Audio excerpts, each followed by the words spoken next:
যে নিজৰ কামে নিজৰ পৰিচয় মানে নিজৰ কামৰ যোগেদি প্ৰমাণ হৈ গৈছে যে বিজেপিৰ ধন লৈ কোনে কোনে এনেকুৱা ধৰণৰ কাম কাজ কৰিছে। কাৰণ মিত্ৰতাৰ ধৰ্মই হ'ল যে কোনোবা এটা ক'ৰবাত এৰিব লাগিব, ক'ৰবাত ধৰিব লাগিব, এৰা ধৰাৰ মাজেৰে চলিব।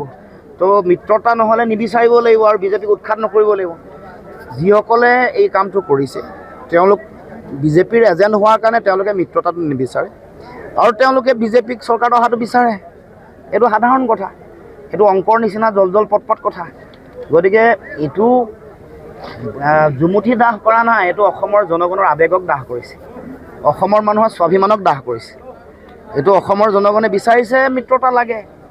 অসমৰ জনগণৰ হৃদয়ৰ যিটো আহ্বান, আৱেগৰ যিটো আহ্বান, সেই আহ্বানক কোনোবাই যদি বিৰোধিতা কৰিছে তেনেহ'লে অসমৰ জনগণৰ আহ্বানকে তেওঁলোকে দাহ কৰিছে, জ্বলাইছে। গতিকে ইয়াৰ উত্তৰ জনগণে দিব। কাৰণ চাওক, এনেকুৱা ধৰণৰ কথা বতৰা আগতেও আমি দেখিছোঁ যে মানুহৰ সকলোৰে টিকেট বিচৰাৰ অধিকাৰ থাকিবই, সেইটো ডাঙৰ কথা নহয়। কিন্তু বিষয়টো হৈ গ'ল যে মিত্ৰতা যেতিয়া হ'ব, এলায়েন্সৰ যিটো ধৰ্ম, কোনোবা এটা ক'ৰবাত চিট এটা এৰিব লাগিব, ক'ৰবাত এটা পাব। আৰু এই ক্ষেত্ৰত তেওঁলোকৰ শীৰ্ষ নেতৃত্বৰ ওপৰত আস্থা ৰাখিব লাগিব। গৌৰৱ গগৈ ডাঙৰীয়াৰ ওপৰত আস্থা ৰাখিব লাগিব বা তেওঁলোকৰ কেন্দ্ৰীয় নেতৃত্ব AICC আছে, তেওঁলোকৰ ওপৰত আস্থা ৰাখিব লাগিব। তেওঁলোকৰ লগত কথা পাতিবৰ কাৰণে সুযোগ আছে। তেওঁলোকৰ সভাপতি গৌৰৱ গগৈ ডাঙৰীয়াৰ লগত কথা পাতিব পাৰে, তেওঁলোকক মেমৰেণ্ডাম দিব পাৰে, তেওঁৰ আগত প্ৰতিবাদ সাব্যস্ত কৰিব পাৰে, এইবোৰ অধিকাৰ আছে। সেইবোৰ নকৰি তেওঁলোকে যিসকলে এই কাম কৰিছে তেওঁলোক নিশ্চিতভাৱে বিজেপিৰ আশীৰ্বাদ ধন্য। অক্সিজেনৰ চিলিণ্ডাৰ বেলেগ ক'ৰবাত আছে আৰু জ্বলিছে বেলেগ ক'ৰবাত, জুই বেলেগ ক'ৰবাত লগাইছে চিলিণ্ডাৰ। মই আশাবাদী, হোৱাটো প্ৰয়োজন, উচিত বুলি মই ভাবোঁ। এইটো মই এতিয়াই কোৱা নাই, মই মোৰ ষ্টেটমেণ্ট সলনি কৰা নাই। গৌৰৱ গগৈ ডাঙৰীয়াৰ কাষত থাকিও কৈছোঁ যে দুৱাৰ খোলা আছে, নিশ্চয় হ'ব, মই আশাবাদী। আৰু এই ক্ষেত্ৰত উদ্যোগ তেওঁলোকেই ল'ব লাগিব, কংগ্ৰেছ দল আৰু ৰাইজৰ দলে।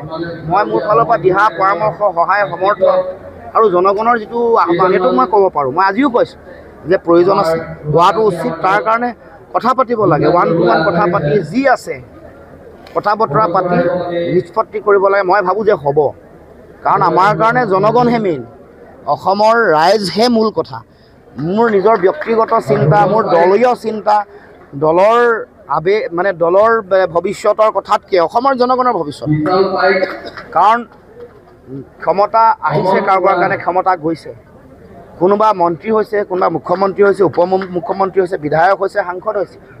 কিন্তু কাইলৈ তেওঁলোক সলনি হৈছে। জনতাই যেতিয়া বিচৰা নাই তেওঁলোকক আঁতৰাই দিছে। গতিকে জনগণৰ ওপৰতে সকলো কথা নিৰ্ভৰ কৰিব। গতিকে জনগণে আজি বিচাৰিছে যে এই যিটো ভয়ংকৰ পৰিৱেশ চলি আছে, ইয়াৰ পৰা পৰিত্ৰাণ লাগে। আৰু তাৰ কাৰণে ঐক্যবদ্ধ হোৱাটো গণতান্ত্ৰিক দায়িত্ব, জাতীয় দায়িত্ব।